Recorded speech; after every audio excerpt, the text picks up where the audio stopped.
আমরা আমাদের প্রোডাক্টিভিটি নিয়ে খুব বেশি স্ট্রাগল করি।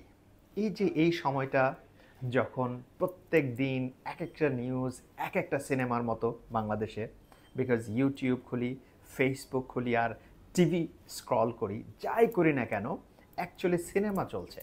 আমি রিয়েল সিনেমা মুভির কথা বলছি না, নিউজের সিনেমা চলছে। এই দল, ওই দল, কোন দল, সব দল পালিয়ে গেল দল, সব কিছু মিলে যে সিনেমা চলছে, এই সিনেমাটিক লাইফে আমার প্রোডাক্টিভিটি অ্যাকচুয়ালি এখান থেকে এই জায়গায় নেমে গেছে।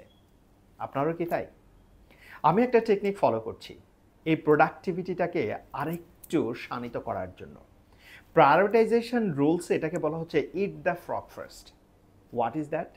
আমার অনেকগুলো কাজ আছে, কাজগুলোর মধ্যে থেকে যেই ডিফিকাল্ট সবচেয়ে কাজটা, সেই কাজটাকে আমরা কি করে ফেলে রাখি, কঠিন কাজটাকে ফেলে রাখি সবার পরে করব বলে, কারণে ওটা আর হাতই দেওয়া হয় না।